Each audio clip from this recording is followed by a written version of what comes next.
সকাল থেকে তাড়াহুড়ো করে সমস্ত কাজ কমপ্লিট করে করলাম মহাদেবের পুজো, কারণ আজ যে সোমবার। নমস্কার বন্ধুরা, আশা করি তোমরা সবাই খুব ভালো আছো। আমিও খুব ভালো আছি। সম্পাস লাইফস্টাইলের আরো একটা নতুন ভিডিওতে তোমাদের সবাইকে স্বাগত। আজ হলো সোমবার, তো অন্য দিনের মতো আজকের ভিডিওটাও আমি রান্নাঘর থেকেই শুরু করলাম। সকালে উঠেই প্রথমে আগে কি কি রান্না করব সেগুলো তো ঠিক করাই ছিল, সেই মতো ফ্রিজ থেকে বের করে নিলাম। মাছটা বাবা কাল এনে রেখেছিল, ধুয়ে তো রাখা ছিল। তো এখন এই যে নুন হলুদ মাখিয়ে আগে ভেজে নেব, তারপরে ঝোলটা বসাবো। আজকে করব বরবটি আলু দিয়ে মাছের ঝোল আর সোয়াবিন আলু দিয়ে একটু নিরামিষ তরকারি। ব্যাস এইটুকুই, এর বেশি আর কিছু করব না, কারণ ফ্রিজে সেই রকম কোনো সবজি আজকে নেই। তো মাছগুলো এই যে ভাজতে দিয়ে দিয়েছিলাম। আর এই যে বড় কড়াটা দেখছো, এটা বেশ কয়েকদিন হলো আমি রান্না করছি। আসলে আগে যে কড়াটায় রান্না করতাম মাঝারি সাইজের, সেই কড়াটা না আমার সেই শাশুড়ি মায়ের আমল থেকে চলছে। মা বেঁচে থাকাকালীন ওই কড়াটাতেই রান্না করতো, তো অতএব অনেক বছর আগেকার কড়াটা না খুব পাতলা হয়ে গেছে। এই একটু তেলে ভাজাভাজি এগুলো করলে কড়াটা না প্রচণ্ড পুড়ে যেত, তাই মাজতেও খুব অসুবিধা হতো। তাই ওই কড়াটা চেঞ্জ করে এই বড় কড়াটা বের করেছি। আর এই কড়াটা তো আমার নতুন কড়া, এটা আমি কিনেছি বিয়ের পরে। এটা সাইজে একটু ছোট। তো যাই হোক, এই দুটো কড়াতেই এখন রান্না হচ্ছে। আর বড় যে কড়াটার কথা বললাম, ওদিকে ঝোল বসিয়েছি, সেই কড়াটাও অ্যাকচুয়ালি মায়েরই কেনা, কিন্তু এই কড়াটা খুব একটা ব্যবহার হতো না, তুলে রাখা থাকতো। যেহেতু পরিবারে মেম্বার সংখ্যা কম, তাই বড় কড়াটা খুব একটা প্রয়োজন হয় না। কিন্তু এখন যেহেতু ওই কড়াটার অবস্থা খারাপ, তাই এটা বের করতে হয়েছে। তো আমি এখন এটাতেই রান্না করছি। ভালোই হচ্ছে, কোনো অসুবিধা খুব একটা কিছু হচ্ছে না। আর তারপরে এই যে রান্না ওখানে বসিয়ে দিয়ে চলে এসেছিলাম নিচের ঘরটা, বিছানাটা গুছিয়ে নেওয়ার জন্য।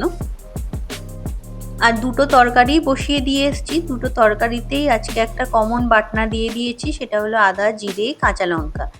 সোয়াবিনের যেহেতু নিরামিষ তরকারি হচ্ছে, তো তাতেও হয়েছে, আর মাছের ঝোলেও ওই একই বাটনা দিয়েছি।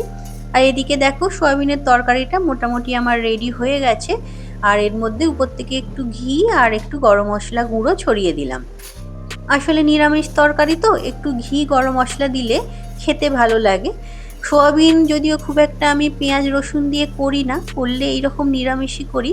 তবে একটু টমেটো হলে ভালো হতো, ঘরে টমেটো না থাকায় দিতে পারিনি। তো যা হয়েছে তাই খেয়ে নেওয়া যাবে, অসুবিধা নেই। তারপরে এই যে এসেছিলাম, ডাইনিং টেবিলটা ভালোভাবে মুছে নিচ্ছি। তোমরা জানোই প্রত্যেক দিন সকালে আমি ডাইনিং টেবিলটা একবার করে মুছে নিই খাবারগুলো রাখার আগে।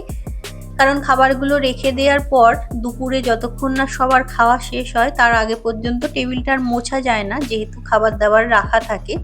তাই একবার চেষ্টা করি সকালবেলা একটু পরিষ্কার করে ভালোভাবে মুছে নেওয়ার। যদিও পরিষ্কারই থাকে, কারণ টেবিলে রাত্রের দিকে কেউ খুব একটা খায় না।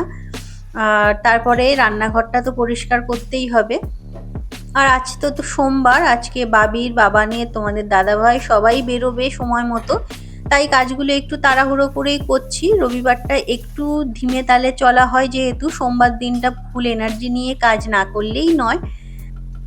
তো যাই হোক, তোমরা এতক্ষণ পর্যন্ত যে যেখান থেকে আমার এই ভিডিওটা দেখছো, তোমাদের সবার কাছে আমার একান্ত অনুরোধ, তোমরা প্লিজ ভিডিওটা স্কিপ না করে পুরোটা দেখার একটু চেষ্টা করো।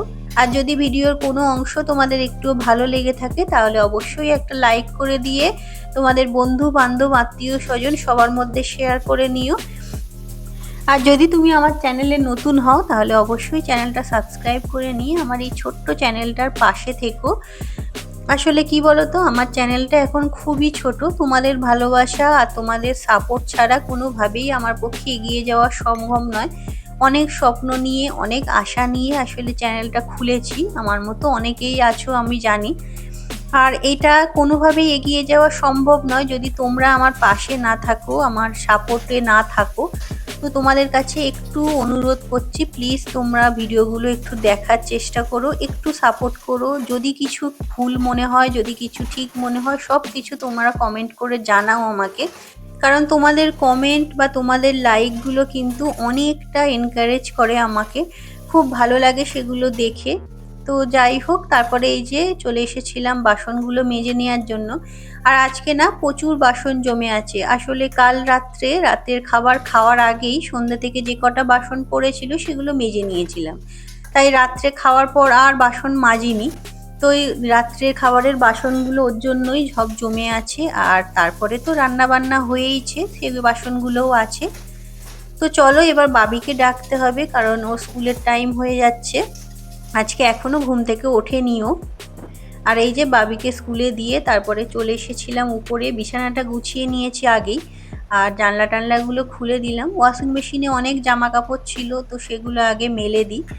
আর তোমাদের বলছিলাম বাইরের আজকেও মেঘলা ওয়েদার হয়ে আছে, বৃষ্টি হয়তো নামবে, তাই জামা কাপড়গুলো বাইরের দড়িতে দেওয়ার আর সাহস পেলাম না, ভিতরের দিকেই দিয়ে দিলাম। আসলে অনেক জামা কাপড় জমে আছে, বাইরের দড়িতে দিলে ভালোই হতো, কিন্তু সেটা ভিজে যাবে হয়তো বৃষ্টি আসলে, তাই ভিতরের দিকেই সব মেলে দিলাম। আর ভিতরে ঘরেও দড়ি খাটানো আছে, বাকি জামা কাপড়গুলো ভাবছি সেখানেই মেলে দেবো। তো আজকে একটু তাড়াতাড়ি স্নান সেরে চলে এসেছিলাম ছাদে। আজ তো সোমবার, মহাদেবের পুজো। যদিও প্রত্যেক দিনই নিয়ম করেই আমি মহাদেবের পুজো করি, তবে সোমবারটা একটু স্পেশাল আমার কাছে, একটু আলাদাভাবে একটু সময় নিয়ে পুজো করার চেষ্টা করি। তো তাই একটু আগেই এসেছি আজকে। বাবিকে যদিও এখনো স্নান করানো হয়নি, ওকে পরে গিয়ে করাবো, ভাবলাম আগে পুজোটা শেষ করে নিই। তো ঘরদোরগুলো সকালে মুছেও যাওয়া হয়নি, বাসনটাও মাজা হয়নি, এসে আগে ঠাকুর ঘরটা মুছে নিলাম, ঠাকুরের বাসনগুলো ভালো করে মেজে পরিষ্কার করে নিলাম। আর তারপরে আরম্ভ করব পুজো।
তো এখন হচ্ছে সন্ধেবেলা, এসেছিলাম একটু পার্লারে, পুজো যেহেতু সামনেই তাই একটু পার্লারে তো আসতেই হয়।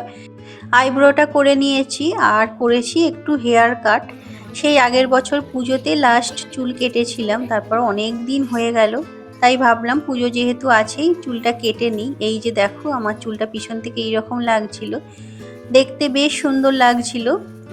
তবে জানি না পরে কি হবে।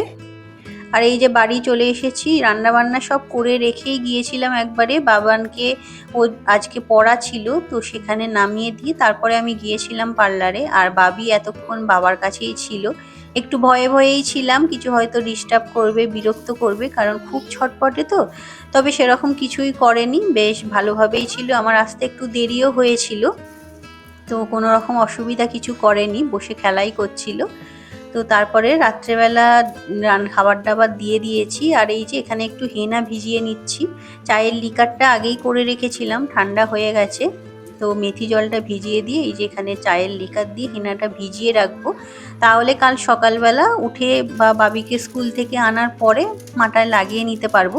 এটা আমি হোল নাইটই ভিজিয়ে রাখি হেনাটা সব সময়, আর সকালে একটা ডিম ফাটিয়ে এর মধ্যে দিয়ে মেখে নিই। বুঝতেই পারছো পুজো আসছে যখন, প্রস্তুতি তো নিতেই হবে। আজকের ভিডিওটা এখানেই শেষ করলাম, আশা করি তোমাদের ভালো লেগেছে। আবার দেখা হবে পরের ভিডিওতে, ততক্ষণ সবাই ভালো থেকো, সুস্থ থেকো, খুব খুব আনন্দে থেকো। টাটা।